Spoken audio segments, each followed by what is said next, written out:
as part of your capacity development or performance evaluation, you are allowed to communicate with me after the webinar to request for a certificate of attendance. Right? So please communicate with me after the webinar for all information that you need for performance or various other activities. Right? So the webinar is currently being recorded. Welcome everybody. We are really excited to have this lovely webinar with Prof Ally. I'm just going to read to you a small bio. Yasin Ali is an associate professor in psychology in the Department of Psychology at Nelson Mandela University. He is a research psychologist and a registered counselor. He has published in the area of culture and mental health as well as on autoethnographic methodology. So as a methodologist, he is going to be capacitating us to be better researchers and think about the exciting world of new research methodology. So welcome, Prof. Ally. We are happy to have you and really privileged to have you join us today. And on call, I see we have some executive members from head office. Welcome, Dr. Dokrat. We are happy to have you. And to all our other esteemed attendees, and I can't see all the participants in the meeting today. Welcome, everybody. Enjoy, engage with the presenter, have fun.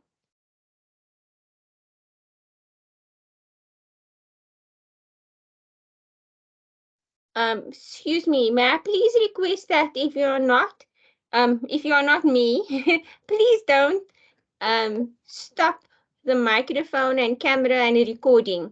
Please do not edit the settings that I have set for this particular meeting. Thank you so much. Prof. Ally, can you say something? Yes, good afternoon, actually, Fatima, and to everyone that's in attendance. I do apologize that my PowerPoint just dropped. I've been trying to use two devices and load shedding just hit my area. So I'm currently just attempting to connect on my MacBook. So give me a few moments just to get that going. But in the meantime, I'm going to give a brief introduction to who I am and the work that I've been doing. As Fatima said, I'm Yasin Ali. I'm an associate professor in psychology at University. I am a research psychologist and a registered counselor. And I've been doing this work for academic number of years now. I'm not going to give you the exact number.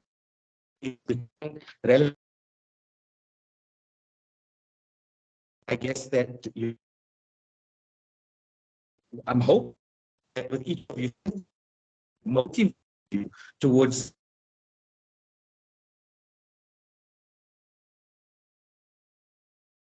and this concept of reflexivity, which is with Prof. Ally, but unfortunately, I find that from Prof. Ally, your sound is rubber banding a bit on our side. Issue or occurrence in the manner in which professional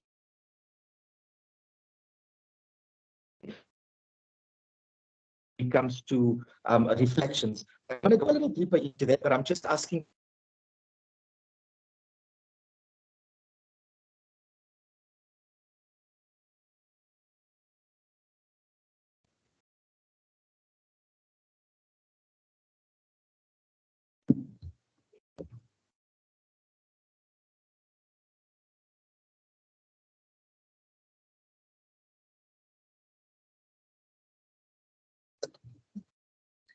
Sorry about that. I think I've just got a network issue. Can I ask you to just be patient with me for a moment? Prof, please go ahead and try, and we'll wait for you to rejoin.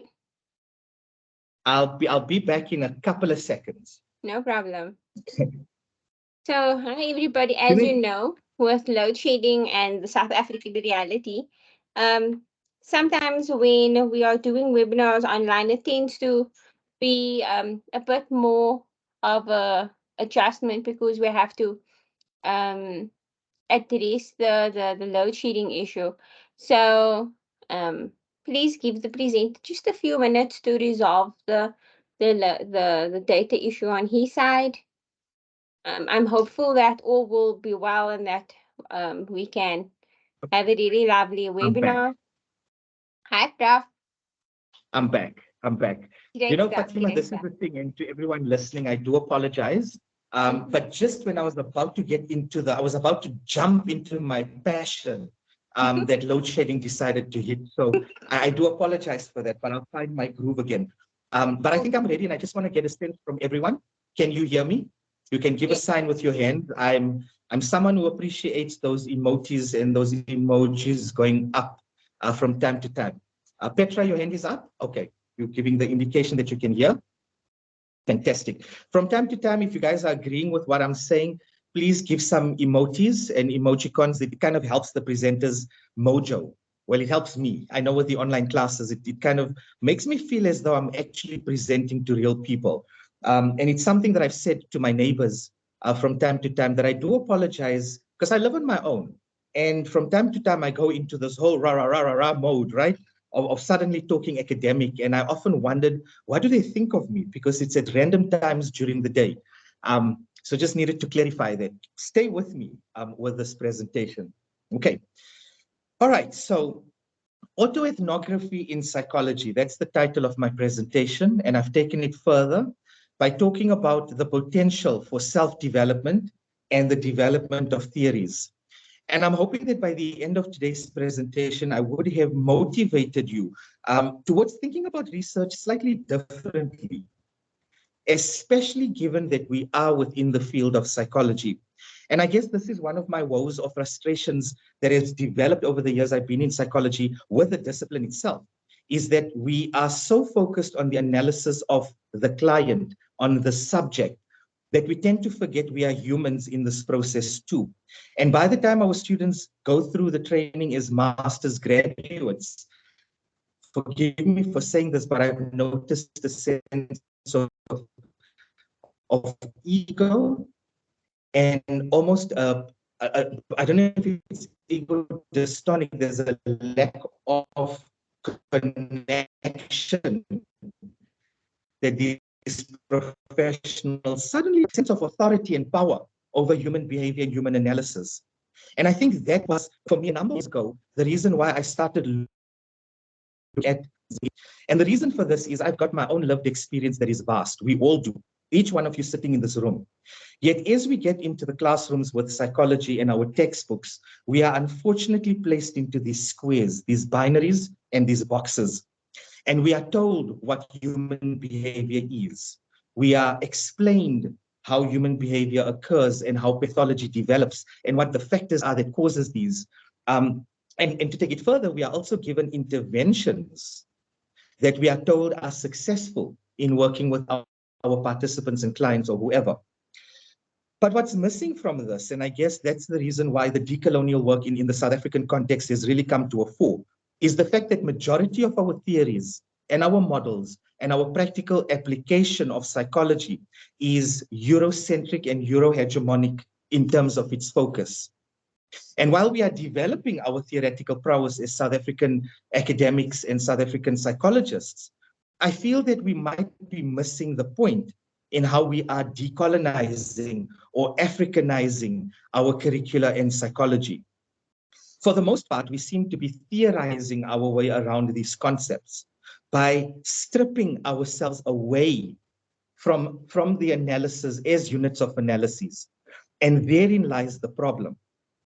Because as practitioners of the field, as custodians of psychology, who better to reflect on those theories than a practitioner working in counseling, in clinical work, than an educator working in an academic context, who is reflecting on those theories and positioning those theories from within their own lived realities.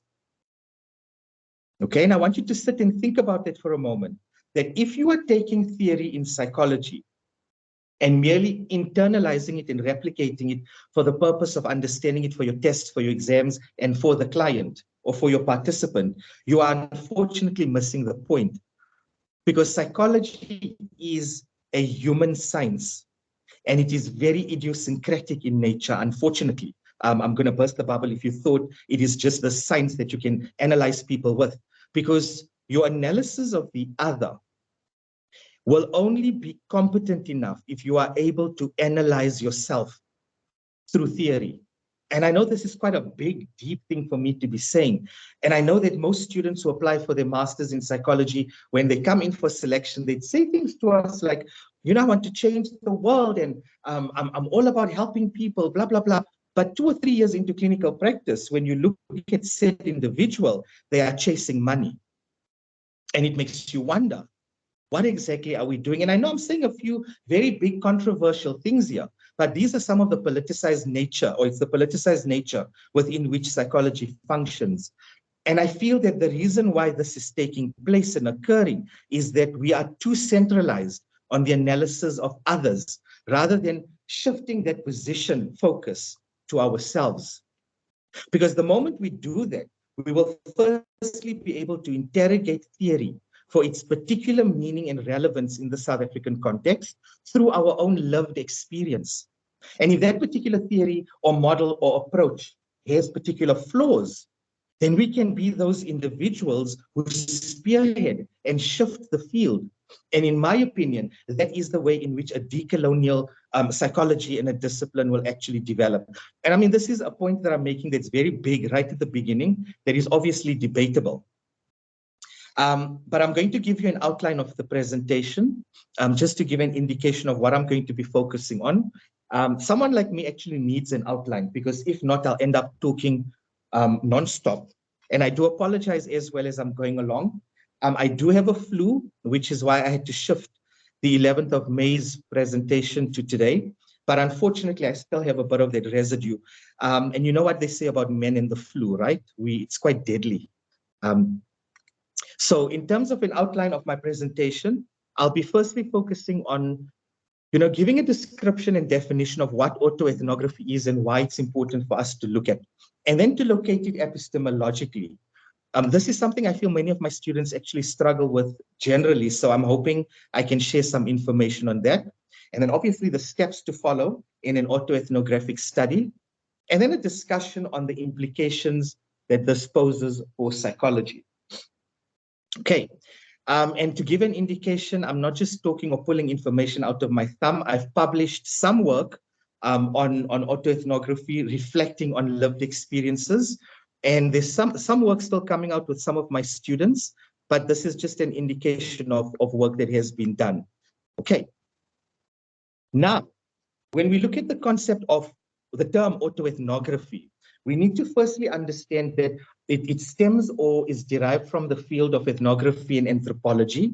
And these specialists would utilize this ethnography as an approach to analyze a cultural event or phenomena that's taking place within a particular social setting, within a particular space and time, maybe to analyze or to look at a certain social event or experience within that. But very quickly, or within the field of ethnography and anthropology, these professionals realized that, you know what, subjective observation is fraught with subjectivity. It's not as objective as we thought it was, because merely by being observed, you are changing the circumstances of that experience, and that experience might not ever be the same again. So for example, if as a professor in psychology, I am suddenly observed by an anthropologist regarding my work patterns and my work, time and schedule, I'm not just going to take this lightly. I'm being watched. This person not doing anything, but I've suddenly become conscientized and aware of my work times and the fact that someone is watching it, which could shift the manner in which I had been perceiving it or how I had been experiencing it. And that then in itself has a rippling effect on the experience. Now, taking that into account, anthropologists and ethnographers thought about this, that there's got to be some way in which we could scientifically and systematically, methodically take reflection and actually this ethnographic work, and how do we actually encompass the role of reflection, the role of the researcher, but accounting for subjectivity.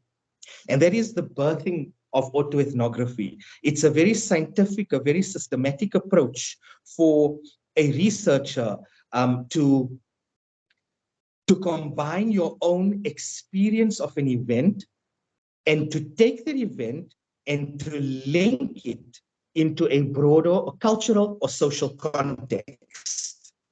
Okay, now you're all following me with this, because that's what that first point speaks about. It's a research and writing approach, and it combines elements of autoethnography, autobiography and ethnography. It's obviously qualitative in nature, and it allows you to explore and analyze your personal experience and analyze your personal experience within. And this is the key with autoethnography. You've got to have a certain cultural or social context or experience or phenomena or event that you are linking this to. And I've been thinking about this example that I wanted to share with you, and I'm hoping we could use this and it might help you to make sense of the material. We've all heard the term toxic before, right? Come on, if you're on social media, you're talking to your friends. This world is absolutely toxic. Come on, I need to see some hands, or the lack of hands an indication that we don't use the word toxic? We've thrown this word out many a time to many people, right? But how often have you taken this word and asked yourself about your own toxic behavior? That I'm in this process of, creating toxicity around me. The world is toxic. But what about me? What have I done and what am I doing in terms of contributing to this toxic narrative? It's interesting, right? When we just analyze the world around us as being something, but the moment we take ourselves and say, that's toxic behavior, but how toxic am I? I'm a man, and there's toxic masculinity. How much of my own masculinity is embedded with some toxic elements? And how does that then affect and influence the way in which I relate to those around me? Are you following? Okay. So this speaks then to the second point, that it's about the researcher examining your own experiences and reflecting on the ways in which your personal history, your beliefs, your cultural background shapes your understanding of the world. And I added this piece, and how that understanding and how your own understanding of theory would influence the application thereof or the critique and development of theory. And I think that's key for us in psychology, both as students and practitioners, for us to understand that it is okay to actually draw on your own lived experience as an author, as a writer, as a researcher, as a psychologist, as a student, as a husband, as a wife, as a lover, as a friend, as a professor, as a whatever. You can take that experience and try to locate it within a socio-cultural context to derive deeper meaning. And through that, you are linking theory and you are linking literature to make sense of that particular experience. Okay? So according to Adams, autoethnography uses the researcher's personal experience to describe and critique cultural beliefs, practices, and experiences. Think about it. You're doing research on divorce in marriages, or marriages that end, obviously marriage, divorce. And you're reflecting on your participants. You're going out there, talking to people, and that's great because we need to get participant involvement for generalizability, etc. But what if you have your own lived experience with marriage that is so deep, it's real? You've been through it, you understand it, and you've also been through your psychological training. Why do we take those experiences and push them onto the back burner? Why is there a reliance on the other in formulating a deeper understanding of psychological constructs and phenomena?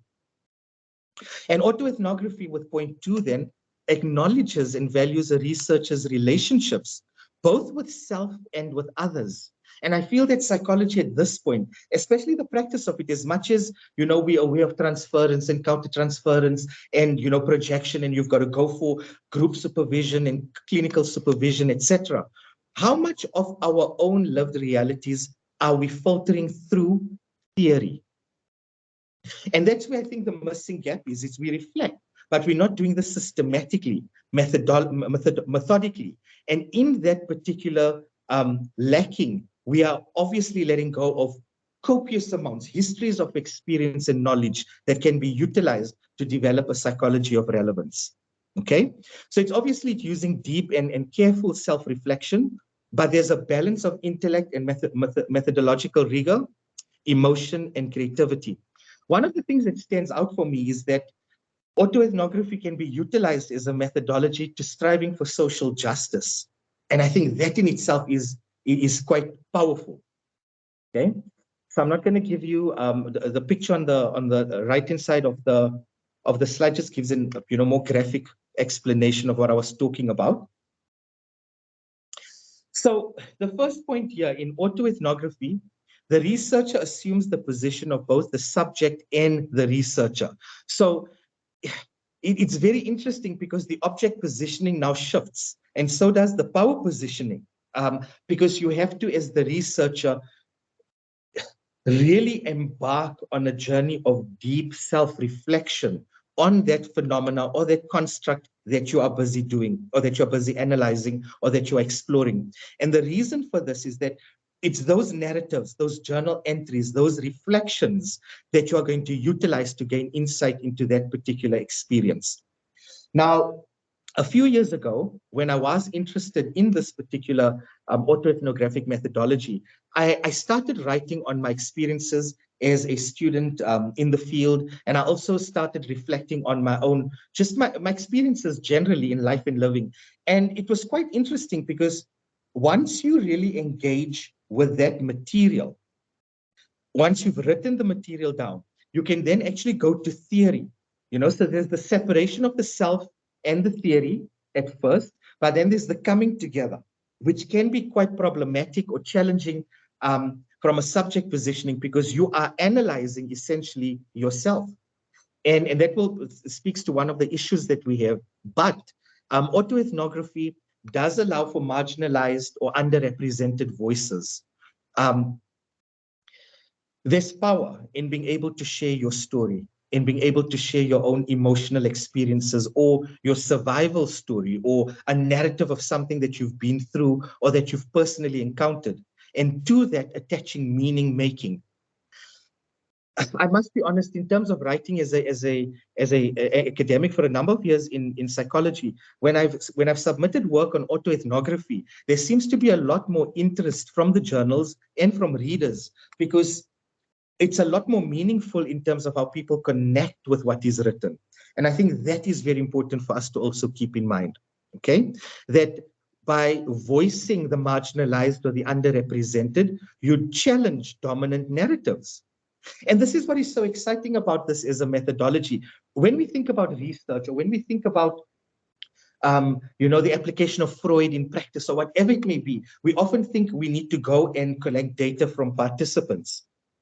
But within the field of psychology, what's stopping you from systematically reflecting on your own experience and understanding, and then making links with theory and positioning yourself through a particular narrative, whether it is a marginalized one, a privileged one that is stripped of power? You could link things like Foucault, positioning and power. There are different analyses that could come into this. What stops us from doing that? And why are we so resistant to that? Is that not in itself a form of decolonial research? Is that not a means of decolonizing psychology? Because for the very first time, we would be giving African practitioners and researchers and scientists a platform and a voice through a methodology that is systematic to share their lived history, utilizing that history to develop, critique, or promulgate a particular theoretical position. Why not? Why are we not doing that? And that's a question I have. Obviously, one of the big questions, or one of the reasons why people would not want to do this, is the subject positioning. In order for autoethnography to really work, you have to put yourself out there.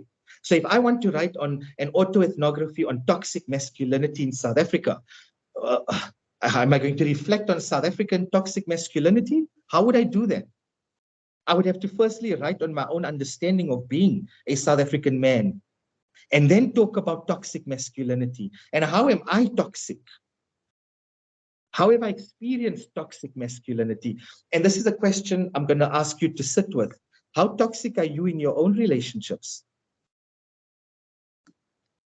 You don't have to answer that now. I actually don't want you to answer that now, right? But sit with that. Think about it. How toxic are you? And at which points in your relationships do you assume the position of power? You know exactly when your partner is going to give into arguments, or you know exactly how to manipulate situations to get what you want. Are you doing that successfully and expecting your partner not to do the same for you? Or when that person does that to you, do you shift the narrative? It can become quite tedious, right? And this is one of the big issues. It's very sensitive. So when you're doing autoethnography, it might come across relatively easy in putting down and capturing your experience, because we are the masters of our own lived realities. But sharing that with other people, making it public knowledge, is something that you have to be very comfortable with, because people would then associate you with that experience. Is that making sense?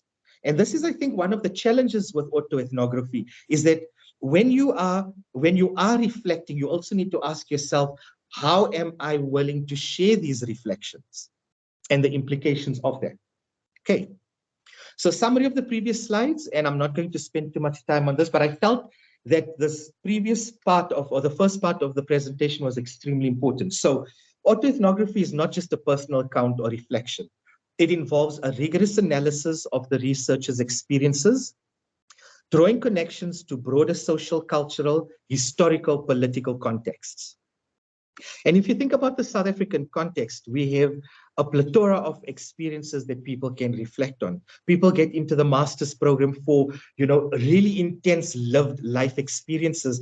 And that, I feel, is where the travesty to their justice is taking place, because you get in a space where your lived reality can now be used in a very empowering way to empower others. Yet in practice, you are forced to focus just on the other and the analysis of the client. And in no means am I here now talking about a breach to confidentiality or the ethics of clinical or counseling practice or psychotherapy. But I'm saying that there must be more critical ways in which we start engaging with ourselves in relation to theory within the field of psychology. Okay. Secondly, as a methodology, it aims to provide a deeper understanding of personal experiences and to contribute to broader academic discussions and social change. I think that becomes evident. For example, if I have to write about my own experience as a male academic in a South African post-fees must fall, university context, those lived realities are unique, and I can make intense maybe contributions to some area within that particular field. Something about lecturers that I think is also lacking, and it's something that carries over onto students, is in the classrooms. If there are any lecturers in here, how much of yourself do you actually bring into the classroom? How do you use yourself as a vessel of teaching beyond just standing there and using your PowerPoint slide to read off information? I had lecturers like that who would just stand there and read off the PowerPoint, and there was no connection with the material. And for me, that is concerning and problematic within psychology, because we are not just teaching students, A plus B equals to C, go and apply it. Psychology is a social constructionist field, and meaning making is derived from how you understand the theory first and foremost. So as lecturers, as professors and professionals in the field, if we are not brave enough to take that step to place ourselves in front of the theory before our students and clients, then we're losing the game here. We're not really going to make headway. And yeah, I feel very disenfranchised by that statement that I've just made. But I think it's important for us to have those courageous conversations and to also embrace the concept of vulnerability.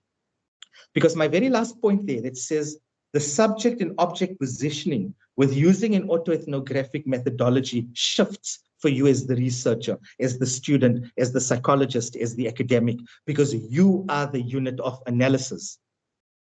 And that in itself is super sexy. I love it. I'm sorry, I had to say that. I tell this to my students all the time. Research is the sexiest thing ever. If you really understand methodology, I promise you, you will have the time of your life. Okay. So talking epistemology, very briefly, epistemology is the way we understand how knowledge is constructed. And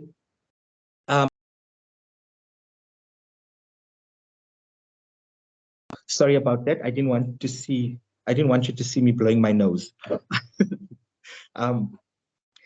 In terms of epistemology, that is our theory of knowledge, how we understand knowledge is created and constructed, right? And why I've added this here is I find most of my students at the MND level are very confused about this. So they've added it as a theoretical framework that they're using or located within a social constructionist framework. But then I'd look at the literature review and ask, okay, but how have you written your literature review utilizing a social constructionist framework? And I'm going to give you a very brief, short explanation of what I feel works. If you are located within a particular epistemological framework, your writing in your literature review has to reflect this, in fact, throughout your thesis, okay? Which means if we are located within a social constructivist, social constructivist framework, that meaning is derived from the context. It is meaning making. It is not uniform, okay? And because of that, and knowledge takes on a particular meaning and relevance within a certain context and time and place, etc. Now, if we take that into account, and if you are located within that framework, it means that you are accepting that for your study, the variables that you are looking, the constructs under investigation or under exploration, if I'm using the correct constructivist terms, would have to reflect that. You cannot just state, if you are looking at a study on violence, and you say violence is, and you just give one thing, it's not going to work because you are reducing that to one meaning. And I hope that you are following what I'm saying here. There's meaning making that's constructed in the literature. You are reading tons of information on this particular topic. And you have to now take that and look at the meaning making that has been constructed in different spaces. And as you write that, it's got to come together. So you're not just going to say, according to, Yasin Ali, violence is blah, blah, blah, blah, blah. According to Fatima Peters, violence is blah, blah, blah. According to, that's very descriptive, okay? You somehow have to weave this in to demonstrate that violence as a construct as indicated from the literature that you've reviewed, is not uniform in its meaning. It has multiple constructions, that cultural variations exist, that there's other factors that come into place, and therefore there's constructed meaning making will be different from space to space and from time to time. Because that makes sense then, that I'm locating myself within an epistemology that's socially constructed. Is that making sense? I really hope you guys are with me here. But autoethnography is located naturally within a constructivist epistemology, as it locates you as a researcher in knowledge creation and meaning making. You are the vessel of knowledge. You have copious amounts of lived experience. Some of it is good, some of it is bad, some of it you've not even overcome. And I'm talking now specifically about all of us when it comes to mental health. There's not a single human being on earth that can claim to have overcome the emotional, stresses, and they found a space of complete well-being. We all go through dips and dives at time in our lives, but it's how we have managed this and how it all comes together that is what's holding us together. And sometimes, for example, if I'm, let's say depression is what I experience, and I've got anxiety, how I've learned to live with that and manage it might become a tool and a resource to numbers of people out there who don't have the capacity or the ability to reflect on their experience using psychological theory and knowledge to their advantage. I hope that that's really selling you to this, okay? Okay, so by embracing a constructivist epistemology, this is my last point there, autoethnography challenges traditional notions of objectivity and detached observation in research. This really irks me, right? I would get students, chapters for their master's or PhD, and right at the end, somewhere there in the corner, they would throw in personal reflection, which is like a page or two. And when I read this reflection, I'll tell them rather take it out. Just remove this, because you're not taking it to the point that it needs to be taken at. It's just this candy floss fluff. It's just all over the place, the stuff that you put on top, and that's not what it should be. So something that I've been doing with my students to mitigate this is in supervision, before I actually start any session, my first question to my student is, how are you? Let's talk about you. What's happening in your life? Are you okay? And some of my students still have that, they don't want to talk about anything personal. I'm the professor, they're the student, and they'll just be like, I'm fine. But the interesting thing is that majority of my students have been sharing, and it's not because I'm inquisitive, but sharing with me some of their challenges and struggles and stresses, because those are the factors and realities that are influencing how they are going to actually write their work. And my job and my role then as a professor, as their supervisor, is to get them to actually be aware of this, that those factors are maybe getting you down. I know this myself. When I write my best work when I don't have anything hanging in the background. The moment I've got stuff happening, yeah, I'm going to sit behind the computer and I'm going to feel very morbid, maybe, or upset. I won't be able to focus or concentrate. Okay. Sorry, I think I might be getting a little bit carried away with what I'm sharing. Okay, so the key aspects of autoethnography, it's very important. Autoethnography is not just a standalone, methodology. There are different types that you get. And I've listed about 6 here. You get autobiographical autoethnography, personal narrative autoethnography, reflexive autoethnography, performative, critical, etc. I do apologize. I haven't been seeing or looking at any of the comments, but I'm going to get to them in a bit. As you're looking at this particular slide, I want you to keep in mind, and you're reading some of the definitions of what they are, there is clear overlap in terms of what a personal narrative is, a reflexive autoethnography is, performative, collaborative autoethnography. And the reason for this is that the methods that you use to actually collect the data for your autoethnography are often similar. It's self-reflexive, it's writings, it's journals, it's letters, it's conversations, and therefore you would find that there's a lot of overlap. What becomes extremely important are the steps that you would follow. Okay, so I like this picture, by the way. This picture for me says a lot. Reflection is a dialogue with ourselves, and we are in conversation with ourselves all the time. I think it's Bakhtin that speaks about the dialogical self. And he basically says that this dialogical self is, we are in conversation with ourselves continuously. And that conversation, that internal dialogue with who you are, is a constant development of all the factors and realities and circumstances that have guided you from the time you were born up until this particular point. So that dialogue can become very complicated at times. It's very complicated because how you converse and how you relate to the world based on what is coming to you would also be feeding through all of that information. And there are different ways, as you can see, the methods that we can use to capture these dialogues. It's your participant observation, your storytelling, journaling, archival research. Remember, with autoethnography, you are locating your personal experience. Yes, if you've got a question, please raise your hand. If you've got, you're taking your personal experience. Okay, Conroy, I'm going to take your hand, your question now. Thanks very much, Prof. Let me just turn on my camera, then you can see what Sure. I look like. Sure. I just have a question about a previous slide with the different types of autoethnography.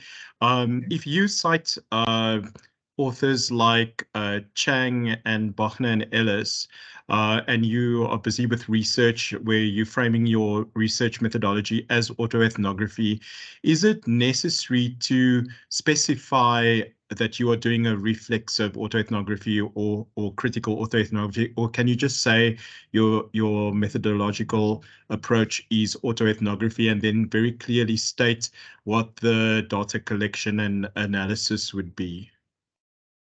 You could go with either or. Thank you for that question, Conroy. It's a very, very good question. Obviously, the more detail you are able to give with regards to your methodology, the easier it would be for your examiner. And I'm going straight to the examination process because that's where it actually matters the most, right? It's how is the examiner going to read this? So if you are, for example, going to be saying, I'm using a reflexive autoethnography, then I would encourage you to define what you mean by reflexive. in addition to defining what you mean by autoethnography. The same with critical. But if you, as you're explaining to me, if you're just keeping it as I'm doing an autoethnographic, exploration of blah, blah, blah, remember your research aim and objectives would also determine the clarity, and the research question that you would be setting would give the clarity needed. And then your research process for me is extremely important when it comes to the autoethnography. And I say this reflecting on some of the work I've submitted to journals. And when it's come back in terms of major, like the feedback, it was more clarity in terms of, but how did you get to this analysis? So they just wanted to make sure you're not just randomly thumb-sucking an experience, that there was a clearly systematic way in which you went about putting that down and then reflecting on that in relation to a particular phenomena, using theory and literature as well. Great. Thank you so much. I hope that helps. It does a lot. Thank you. Okay. I'm excited. Are you using this for your PhD or a master's study? So just to give some background, I'm actually a professor in music at Northwest University, and my research is interdisciplinary. So I look at music and well-being and music and positive psychology.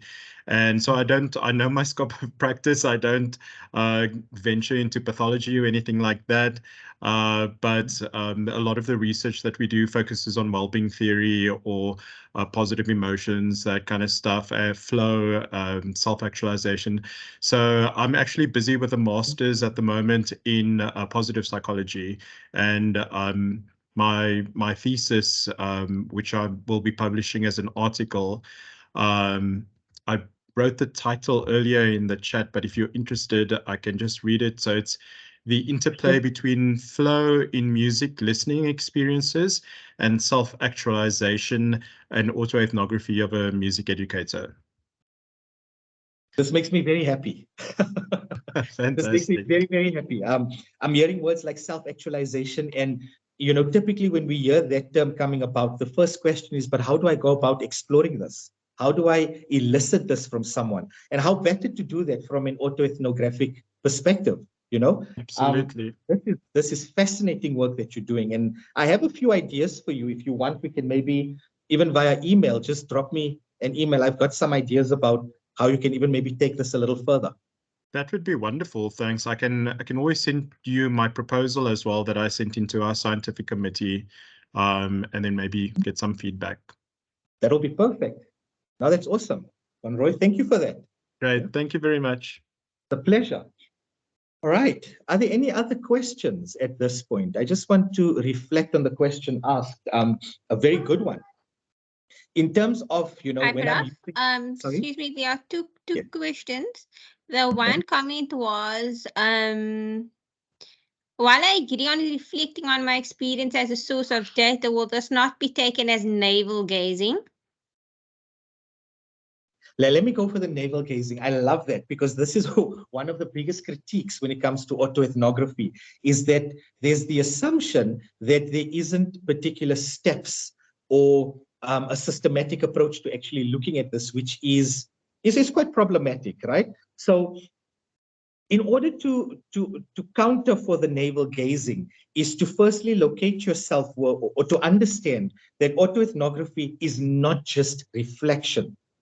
It's basically positioning yourself deeply in that experience and not just reflecting on what happened, but really noting where you were, what were you wearing, how did you feel, what was going on, what were the emotions, what were your thoughts, who was around you, what happened in the aftermath of that, what was going on before that. So it's not just about that particular moment in time. It's about you also locating other factors, temporal factors, that could potentially be utilized as an analysis. And then you're taking that and locating and linking it to theory. And that's where the trustworthiness actually comes in, that it goes beyond just saying, I've experienced this and I'm a survivor of that, to saying, I've gone through this experience and I'm using self-actualization as a means to understanding how survivors of rape rebuild their sense of self. And they just made something up right now. But I'm hoping that that shifts you away from the navel gazing, that critique of it, because it's a fact. That's a very good comment. Many people would look at this and think it's just an easy way to do research, when in fact it's a very critical way of doing research. Sorry, Fatima, is there another question? Yes, and then the other one is some clarification. Does this autoethnography having to do with reflexivity in research, or is the two concepts different? Could you maybe just elaborate a little bit on the differentiation between autoethnography and reflexivity?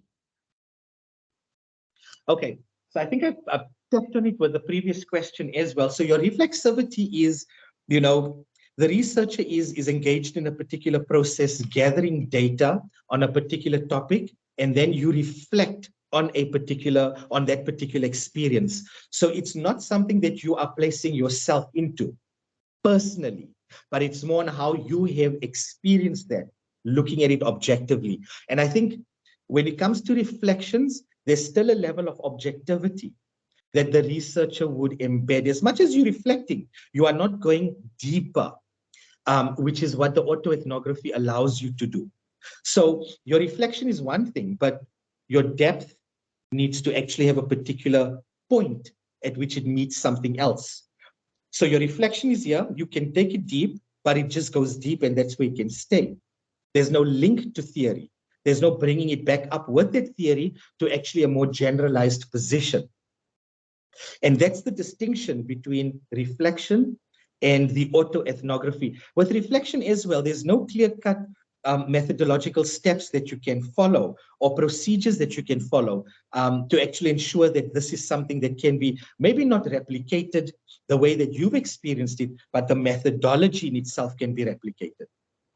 I hope that helps. Prof, your contributions and discussions are brilliant. Okay, that's good. That's fine. Can the approaches be combined? There's a question, can the approaches be combined in one study, or would this get too complex? So I think the person is asking about critical autoethnography, narrative autoethnography. Can these different types of autoethnography be combined? You know, Fatima, my understanding, and thank you for that question, that's a very good one. My understanding of it is that while there are these distinct types, there is clear overlap between it. You cannot just be doing, for example, a personal narrative or autoethnography, and there's no elements of reflexivity in it. There's no criticality attached to it, etc. What I think is more important than the type of autoethnography is the aim and the objectives that you set for your study. And how will that reflection or the tool that you're using to gather the autoethnographic data, how will that tool be the most appropriate one? So are you looking at your personal reflections? Are you looking at journal entries? Are you looking at, photos? Are you looking at music? Are you looking at, writings that a person does, drawings, whatever it is over a period of time that you are then going to attach to particular meaning? So don't get too caught up with the type of autoethnography, but more so about how you rather justify what that approach is going to do and what the tool, meaning the sorts of data you're going to take out from there, how that data is actually going to be most applicable to helping you answer that question. And this is where the creative element comes in, because you can then, for example, combine your diary entries as a teenage boy that you've collected from 13 till 16. I don't know if you've got those, but if you've got those and you're looking at all entries where you spoke about love, and you want to look at how is your understanding or, your construction of love shifted in your narrative. Before you would actually go and look at any theory, I would then go write down my own understanding of love right now. I would write, whatever it may be, as deeply as I can, thinking about everything I've been through, and then put it away, because that becomes the unit of analysis. Or I could write as much as I can, because the more you take out and put down on that paper as reflection, it becomes the unit of analysis, because you're then taking that reflection, right, which is your own lived experience, and now you're taking it and locating that within a particular phenomena, which is a sociocultural thing, an event that has meaning. And that's where the autoethnography, that's where that meaning making comes about. That's a lot more deeper than reflection. Because you're taking theory, you're taking literature, and you're saying, Maslow says this, Freud says this model has these particular steps, but in terms of how I overcame my own depression, I went from step 1, step 2, and then there was no step 3 and 4. I suddenly was in step 5. So what does that mean? And you look at what other people have done. Are there other experiences like this in the literature? And if so, what does it mean in terms of this theory that we're now using that has 5 steps for depression, as opposed to these 2 steps that I've suddenly gone through? I hope that makes sense. Making a lot of sense. Then the last question is, can you list the steps one would take to ensure academic rigor? Okay, so when it comes to academic rigor, first of all, I think you've got to follow the steps of the autoethnography clearly, right? In terms of your rigor, this is going to become a bit of a challenging one, but you've got your trustworthiness principles, where you look at your, and forgive me, I'm a little bit rusty now suddenly, it's your conformability, dependability. What I've done with that particular, I use a panel of experts in terms of ensuring trustworthiness. So I would take psychologists in practice and academics, and I would share what I've written and actually say, this is my unit of analysis, this is what I'm looking at doing, and how do you look at it? And take those expert opinions to reformulate some of the theoretical underpinnings or conclusions that I would actually reach.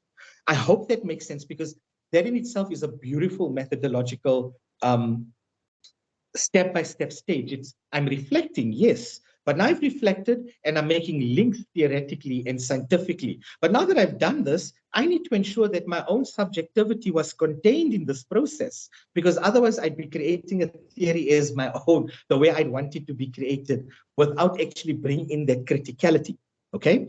And see there again, I might not be doing a critical autoethnography, but I have to be critical on my own reflection. And one way of doing that is to then share it with someone, an expert in the field, to say, they'll look at it, they look at the reflection, look at how you've written it, and the analysis, and they assist in reformulating it. If you're a student, and this is part of an MOD study, your phase 1 of your analysis would be, the data collection, synthesizing that information, thematizing it, and then making the links to the literature, etc. But then part 2 would be, the guideline development, or the panel of experts who are actually going to look at that for you for criticality. Okay, I see there's a question. Yes, an internal panel would form part of the credibility process. And I'd actually add that into your proposal. Sorry, I think there's another question from Wandile. Thank you so much, Prof.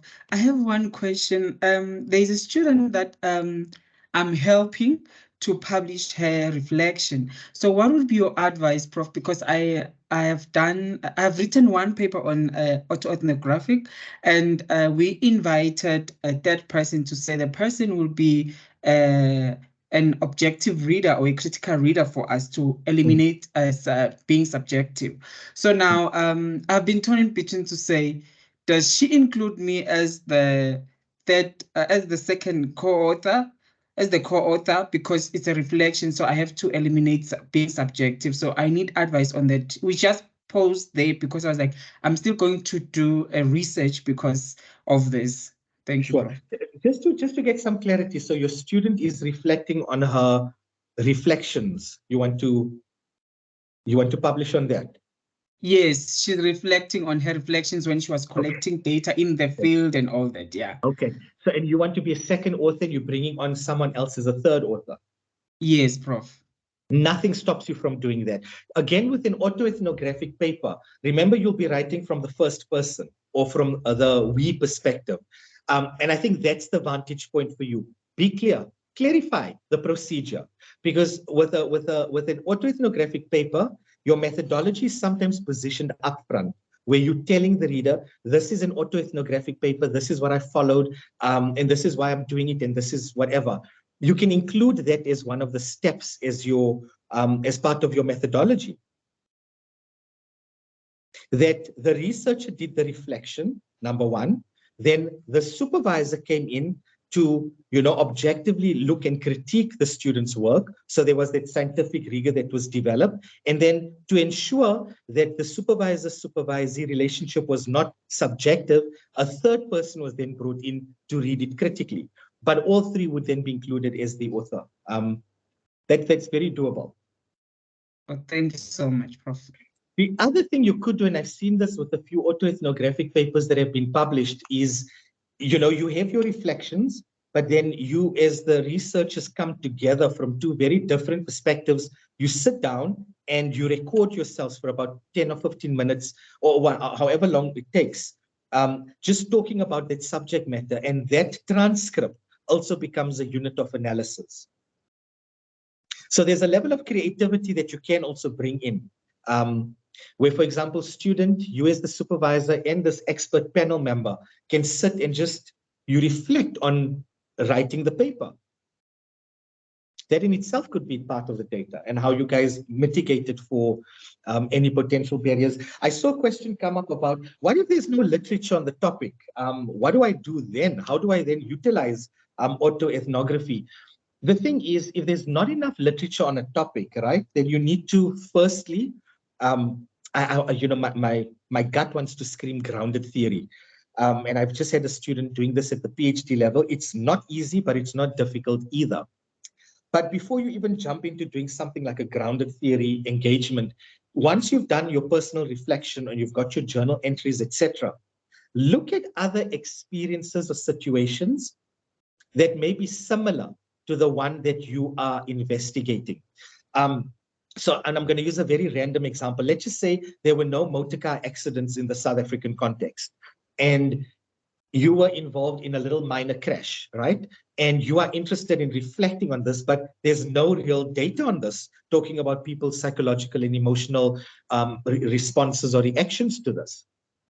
But now you look internationally to see, is there anything on this topic? And you find, there isn't anything on motor car accidents either. Wow, this is a big thing. I might have my finger on the pulse of something that is underexplored. That's great. But what do?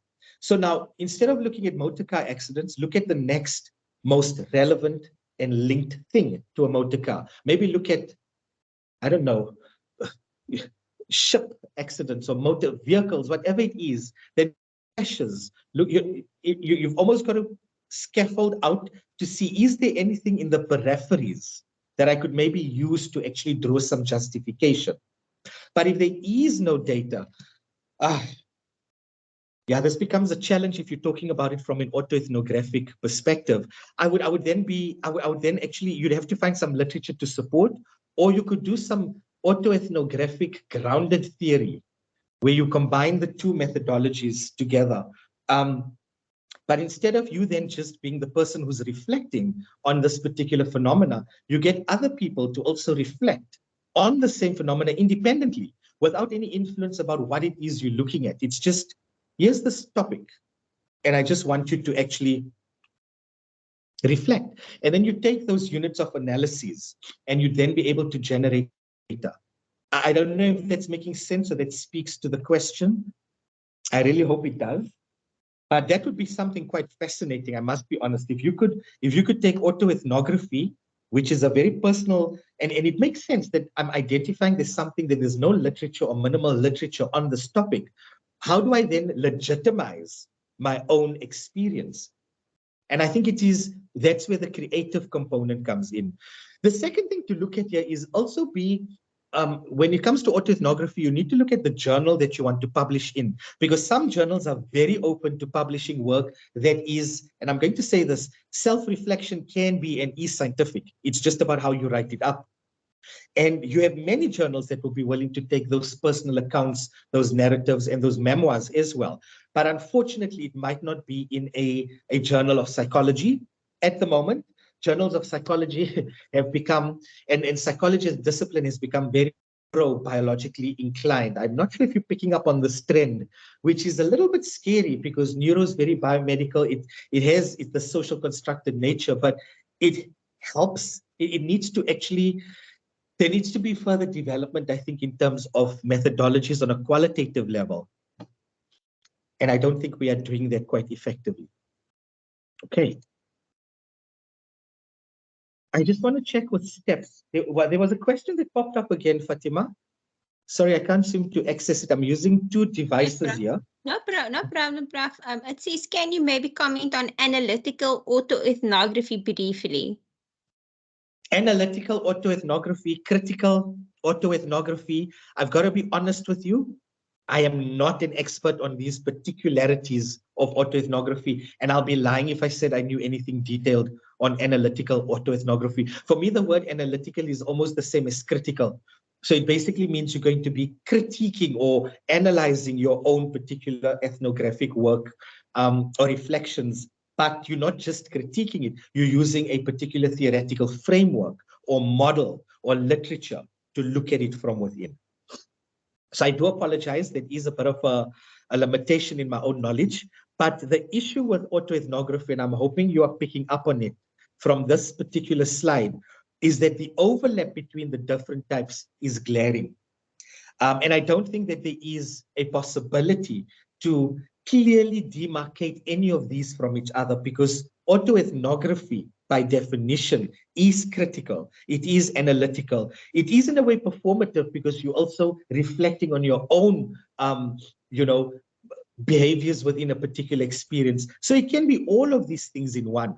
But I guess it depends on what it is, again, that you are trying to analyze and pull out of your aim and objectives, because that would then determine the sort of autoethnographic work that you do.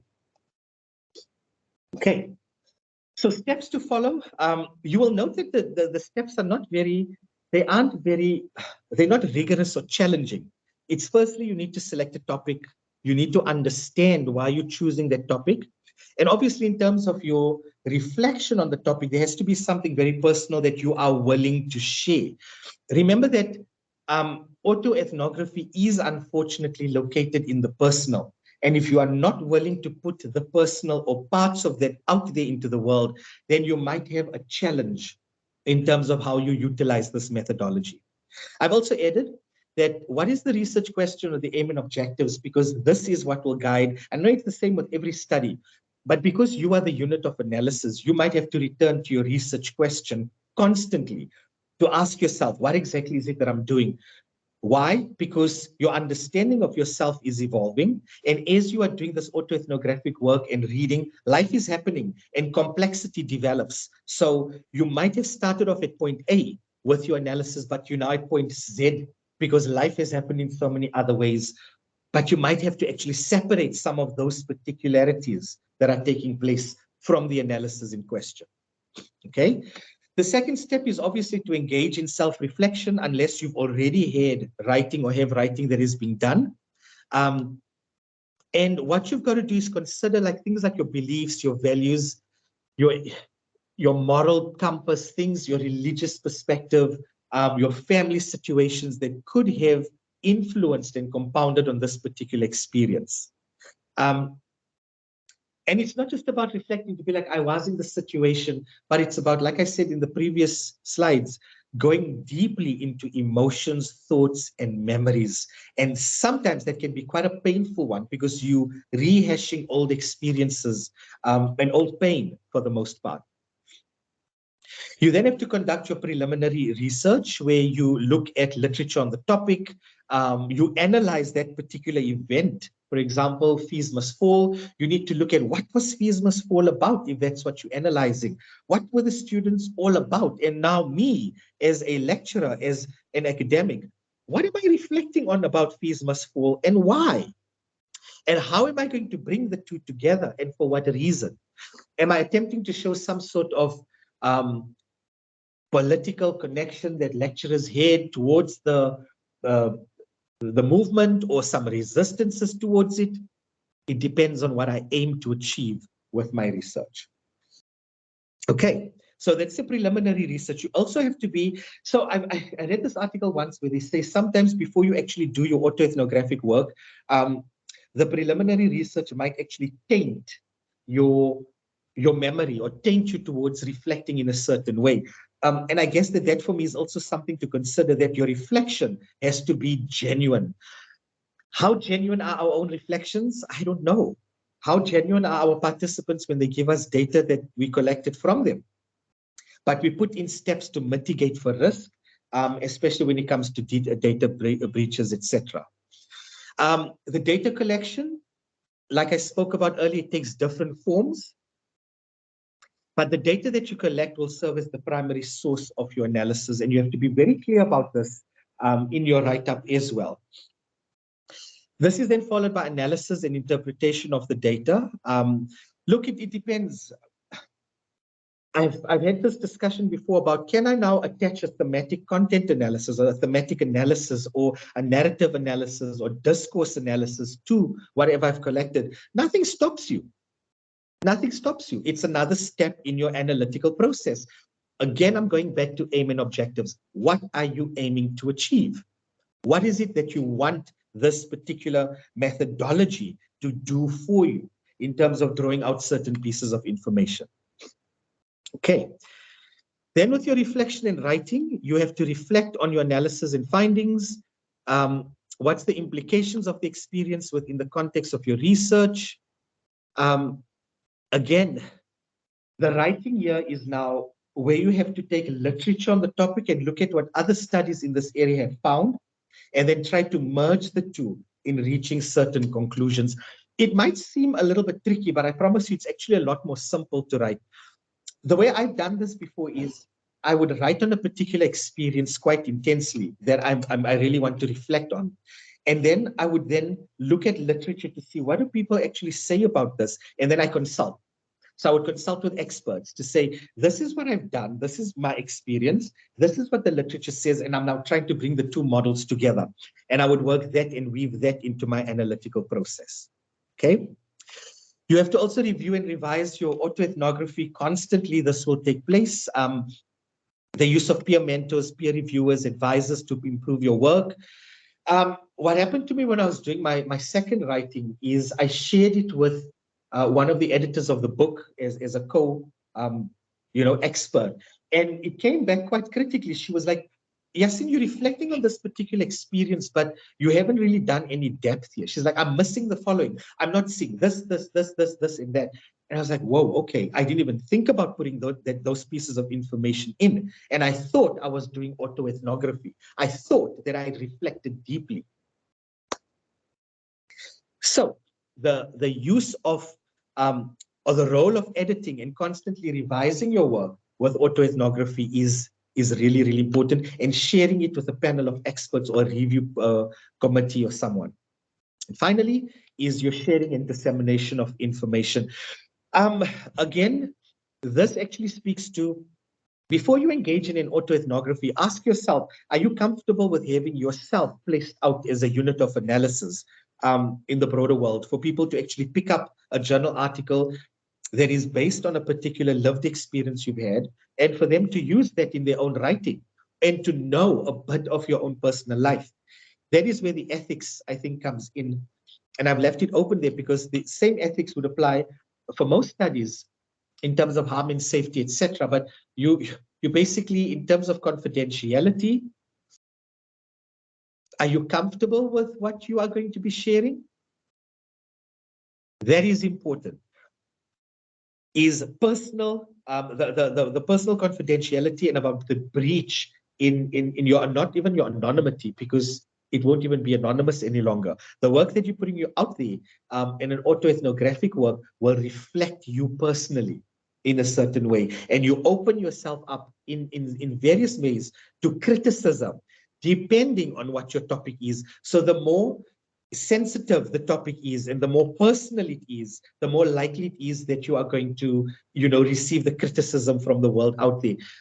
If your study is more positive based and resilience driven, then you would find that you might not receive much of that negativity. But again, it depends on what you are talking about and how. For example, if a psychologist is writing on their transition, from male to female, and in writing about this in relation to their client work and how this has strengthened their client work and ability to empathize more deeply with clients, it's going to be received very differently by different people. Are you following what I'm saying here? That when you are reflecting and when you're putting yourself out there as a unit of analysis, we must be very careful, or we must be ready to receive that criticality. It's going to happen. People will have an opinion about something. Also to consider is the privileging of subjectivity. I think this is very important with autoethnography, that for the first time, you're honoring and privileging yourself from a methodological viewpoint. And that is, it takes it beyond just reflection. It's saying I followed particular processes and I've had this evaluated for its rigor. And I think that positioning of subjectivity takes the field of psychology to the next level, because you are able to develop theory. Temporality, sorry, there was a comment and I've missed it there, Fatima. If I can ask you to please assist with that. Prof, can I look through the message comments and then I'll get back to you? Sure, not a problem. Sorry, I've thrown you on the spot there very quickly.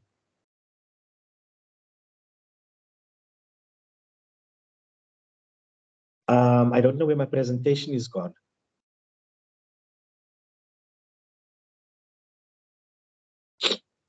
Here we go. I'm busy working on a paper, so temporality, privileging of subjectivity. I want to get to theme 2 about temporality. I'm working on a student the student is looking at the role of artificial intelligence in being able to formulate a personality, how do I say this? Or to read personalities of people through the social media web. And what the student is attempting to do is, first the student says, Prof, in terms of my proposal, I want to write about time and space, but I'm going to write from a first person perspective. And this was the first piece of information that was shared with me, right? The student basically says, I'm a researcher in psychology, and artificial intelligence is going to make my life, how did she phrase it? It's going to take away my job and my future prospects for finding a job within health sciences or something. And I should have actually taken a screenshot of that and shared it with you. But she goes on this rampage about how artificial intelligence in itself is here to steal human connectivity and human work. Okay? And I'm quite fascinated by this, because despite her actually starting off wanting to use that just as a rationale for a study, we're now drawing this out as a complete paper to talk about the fear people may have around artificial intelligence and the use of personality testing. Now, I'm talking many, many variables here, but where are you at in terms of psychology going into the future?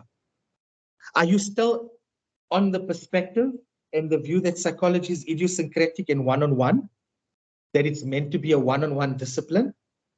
In an ever-increasing world of technology, in a context like South Africa, where there's less than, I would say, 30,000 psychologists to over 56 point whatever million people, psychology is actually failing. And I think that if we look at what theme 2 here in terms of temporality, is we need to locate the relevance of what we're doing in terms of context, in terms of time, and in terms of space. So when you're doing an autoethnography, ask yourself, what is the relevance of this work in relation to cultural factors and phenomena that's taking place across the world? And then thirdly, the therapeutic benefits. This is the other thing that can become challenging. I mean, you see, there are many psychologists across the world who have written self-help books, or they've written, perspectives about, surviving depression or anxiety, or their own lived experience through domestic violence or gender-based violence or whatever it is. And one of the big questions that do come in is, what about the breach of confidentiality and the ethics? Some of these people might actually come into my private practice as a particular client. This could be one of the reasons why many psychologists choose not to reflect. And I think for the most part, why many of us don't actually engage in autoethnographic work. The reason for this is we feel this element of exposure. That if I'm going to place myself into this analytical world, then people are going to associate me with that constantly. But remember, you are reflecting academically, even though you are reflecting personally. And that in itself makes it scientific. You are utilizing a particular theory, or you're looking at certain theories to justify or to support that particular experience. And that takes it away from just reflection and makes it very methodical. Okay? There's also then the shift in power positioning, in terms of the subject and the object of analysis. Like I said, we suddenly now become the analysis of, or the subject of the analysis. And in doing so, it is a shift away from focusing on our clients. It's a shift away from the patient, and it's a shift away from the student. And as a professor or as a professional in a particular field, we have lived realities. I feel we have a responsibility to reposition that power, especially in a world or in a space, in an academic space, where knowledge creation and the reproduction of knowledge is still very Western orientated. And in order to shift that trend, we need to also reflect on ourselves and how that positioning would actually change the power differential in the creation of knowledge that builds towards a psychology that is relevant for the people of South Africa. Thirdly, it deepens our understanding and application of theory. And fourthly, leads us towards a deeper critique of and the development of theories. One of the things that I would constantly use as an example, and I know I use the toxic or toxicity one as an example, but we very easily utilize Freud's theories and psychosexual stages of development. And, it states with the oral stage of development that being weaned off the mum too quickly may result in an oral fixation and result in anxiety. And we've got all of these wonderful theoretical, dispositions that tell us exactly what's going to happen to a person.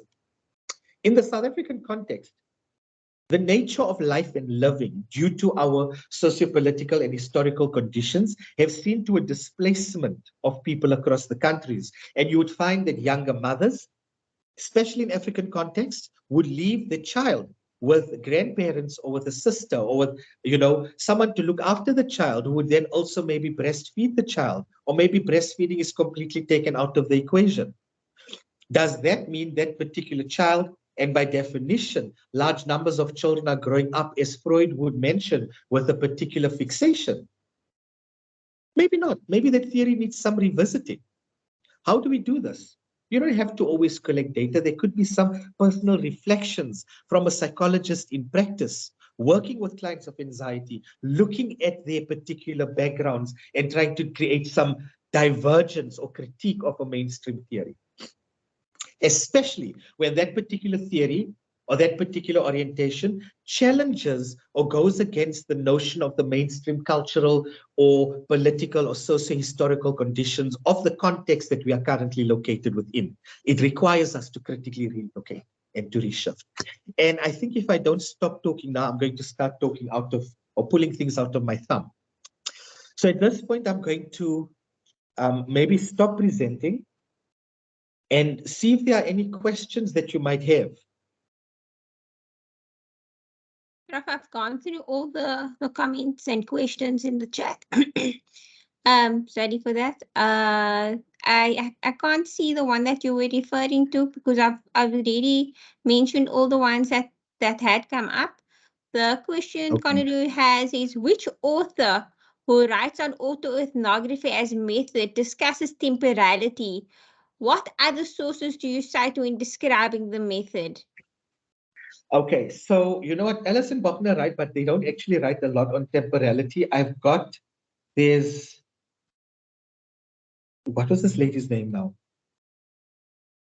Fatima, can I maybe send a few resources? It's getting out of my head now. There's a few that speak about temporality, but I've also picked out temporality as a principle, generally, that I think is very important, that goes beyond just autoethnography. I think because you are analyzing your experience that took place at a particular point in time, in a particular context, it's important to note that as part of the research design, I guess. But I've got some work. Is it not Ellis or is it Tracy? No, it's not Ellis, it's Tracy. It's one of them. Maybe what we could do is, when you have the chance, if you could maybe compile a few references that you think can address some of the questions that we had for today, and then I can email those references to the attendee list, because I should have an attendance list that is compiled by Teams after this, and then I'll share it with everybody.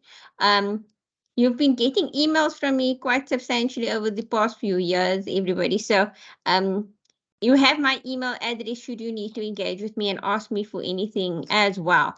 And then we have another question. Is autoethnographic praxis a form of therapist self-disclosure? It could. I think it could become a form of self-disclosure, but I don't know. I have to think about this one. Self-disclosure. I don't know if it's a praxis that enables self-disclosure, or is it one? Because if you're just disclosing, I mean, you're basically just sharing. It's like a memoir or like a biography. But with autoethnography, remember that it is sitting on the analysis of the self in relation to a particular phenomena. And I think that's the distinction here between that self-reflection and other forms of, but this is a very interesting question. I need to do more homework on this with that particular question about a very good one on therapists, self-disclosure. I don't think it would be. I think, yeah. Sorry, I want to actually maybe withhold on answering that question. I need to think about it a bit more. Conroy? Yeah. Thanks, Prof. Would you mind maybe emailing us or sharing some journals that are open to autoethnography as method for publication, specifically journals that would be open to interdisciplinary work, perhaps? I have a few for you. Yeah. Great, thank you. I'll send them your way. Not a problem. Okay. You know, So Prof, I was actually thinking this question about therapist self-disclosure and self-reflection. I think that many therapists would disclose in counseling should they feel the need that what they're going to disclose would be beneficial for the particular client. And I think that the process of self-reflection is also something that therapists would be engaged in the process as therapists. In terms of autoethnographic, it depends maybe what they want to do with those reflections possibly. I think that many therapists do need to be thinking through what it is they are doing, because within a counseling environment, it is quite disconcerting when your identity is disenfranchised because of the theoretical praxis and methods that therapists are using, because they might suggest something that is counter to what it is that your epistemology or your own ontology, the way you see yourself religiously in terms of your time, place, space. So I do think that autoethnography is mostly for methodology and research, but I think it could, if you use it critically, I think therapists do need to speak about how it is that they're engaging with their own thoughts on things like race, things like dispossession, oppression, and how that would then inform their practice. And to write about that in journals so that there can be better and more detailed discussion on improving the way services are rendered and psychology is made more relevant. So last night I was attending a webinar on a race, and people were talking about their own experiences of racism and how they had felt about it and trying to analyze it. And I think this autoethnographic praxis and process is how you would and possibly go through a process of analysis. But just those are just some of my thoughts on the matter. 100%. And I just want to say also with the self-disclosure, how autoethnography I think could come in to assist the therapist is to reflect on what and when would they share. Like, when are they most willing to share with the client, and why, and to which extent are you willing to go or not, and how beneficial has that been?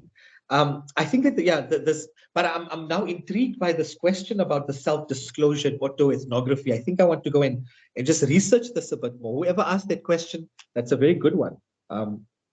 Jonathan now. Jonathan, very good question. I'm hoping this is something you're exploring or wanting to explore. Yeah, he also says he thinks that there's an intersection between autoethnographic method and self-disclosure. It's definitely something to look into. Yeah. Wandile? Wandile. Yeah, go ahead.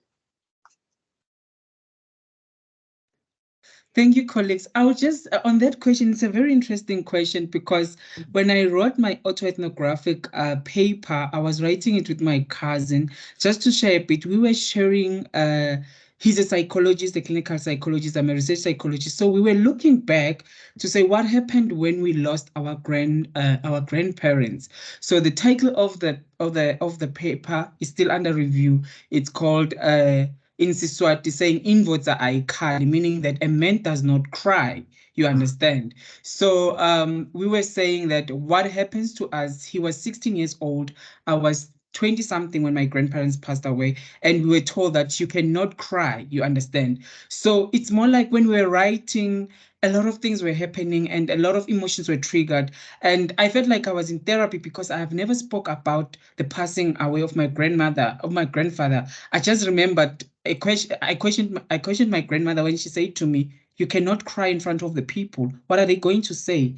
A man is not supposed to cry." So it was more of going through therapy, and I found myself asking a lot of questions. So it's a very interesting question that is being asked to say, is it a self-disclosure? So it depends on the angle where you're writing your autoethnographic. So for me, it's more, I always encourage my students to say that just write a reflection on what happened during the process of your dissertation. You understand? You will see the growth and the emotions you went through. And receiving the corrections from me, how did you feel? You understand? Yeah. Absolutely. I think it's a very, very fascinating topic, I think. And yeah, I'm very intrigued now by the self-disclosure piece. I must be honest, it's really got me thinking. Nice one, Jonathan. I see that you're considering in your PhD the ethical aspects as a practicing psychotherapist. Keep going on at that. And if there's not enough literature on this particular topic, like I spoke to you about, I think you asked about the grounded theory question. If there's not enough topic on this, maybe look at self-disclosure from other disciplines or other healthcare practitioners, like when do doctors self-disclose, or when do, that could be something that also assists in kind of painting or rationalizing or supporting the need why this topic is so important. Okay, Conroy. Thanks. I just wanted to know for peer reviewers or examiners sometimes who don't understand the method and they expect to see an explanation on when do you reach data saturation. How do you answer that? Or how do you, because obviously it's not really relevant to this type of method. Yeah. The data saturation thing is a very big thing for me when it comes to autoethnography, right? What I would actually do is you obviously need to have some sort of check in place. There cannot be saturation in terms of your experience. How does one measure that saturation? Are you going to say that there has to be, or you could put in some markers to say, saturation for this particular study would mean that, the reflection has to include psychological, emotional, physical, blah, blah, blah, all of these particular markers in terms of writing. But more so than a focus on data saturation, I think you need to focus on the peer review process. What you can do in your study in terms of the actual methodology is in the section called data saturation or data collection, speak about it. Don't shirk away from this. Just say data saturation when it comes to autoethnography is challenging, or it's not a possibility as you are working with reflection. But I think what would be important from the side of the examiner is to see that you didn't just write things down on one piece of paper. It was a substantial amount of writing or narratives that were actually analyzed. And I think that's where the catch is. So this is something I think you should also speak to with your supervisor about this, because you could also mark to say that the supervisor served as the check. in terms of the data saturation being reached, that, you know, I've reflected on this and I shared it with my supervisor and he'd give questions or comments and I go back. And as that process continues, it would get less and less. So you could say it went through like a 2 or 3 round process. And by the 3rd round of your supervisor looking at it, there weren't any comments or questions that were then positioned. And it was at that point that you knew that saturation of the data took place, because there were no more questions that could be asked to fill in the gaps. Great, That's what I would do. Yeah, pleasure. Okay, I think we might be at the end of this particular interaction, Fatima. There's a comment. The person says, I think a wealth of potential research is hidden in autoethnographic research in therapeutic contexts. Absolutely, Leonie. I see that now. And I think this is why I'm also so passionate about it, is that I think the more people know about this methodology, the more relevant it becomes and the more applicable it becomes. I just think people aren't aware that you can actually utilize something like this systematically and scientifically.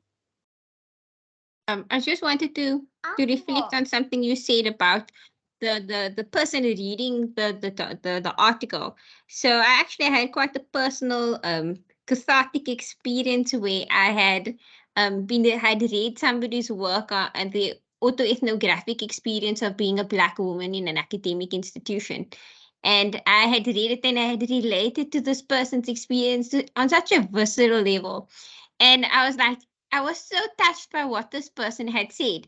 And I got to meet this person and I was so shocked that I had actually known the person that had written the work, and that at the time that I read it, it had made such a deep influence on my, how do I say, my feeling that what my experience is being validated by somebody.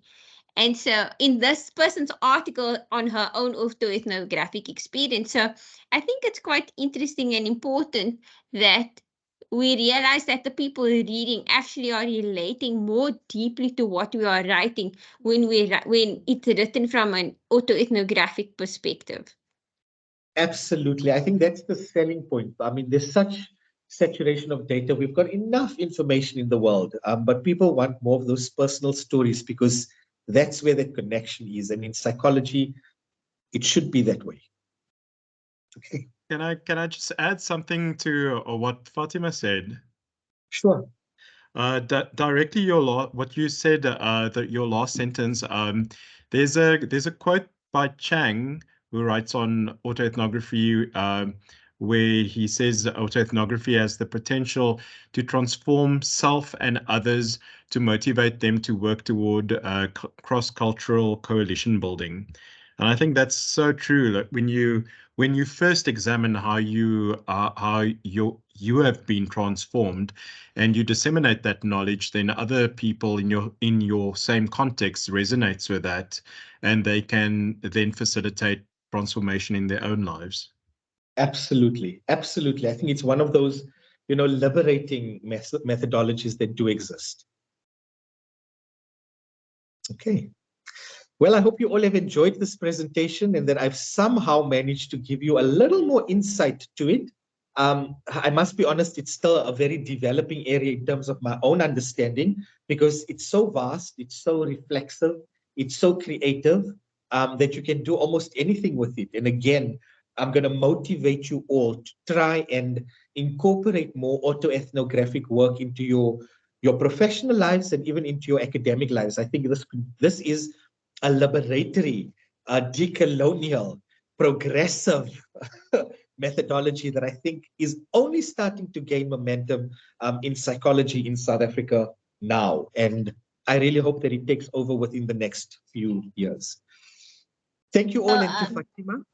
Yes, so if everybody can maybe just say, show an emoji to say thank you for the presenter for what he has contributed to our knowledge and development. I can definitely confirm that for myself as a researcher, you've expanded my knowledge and understanding of the particular method. One last comment in the chat box. Thank you for this presentation. Autoethnography is one of our successful research approaches at Drama for Life, specifically in initial stages of research, preparation of drama therapists. I think the art and the literary autoethnographies have much to teach us. I love the intersection between art and psychology. I agree with your argument of why this work is pivotal for decolonial pedagogies. So thank you so much, and apologies for the background noise. No worries at all, Fatima. It's also our autoethnographic realities, right, of working online and working at home. And yeah, so thank you for this wonderful engagement, and I really do hope to be back. Maybe we could do a part 2 and see what comes out of that particular interaction. Okay. Thanks, Fatima, and thanks everyone for joining us. I hope that you have a lovely afternoon further. Thank you, Prof. Have a great rest of the year, and we definitely look forward to engaging with you further on a possible follow-up webinar. Definitely. Thank you. Thank you, everybody, for joining. Thanks, everyone. Thank you very much. Bye. Bye-bye.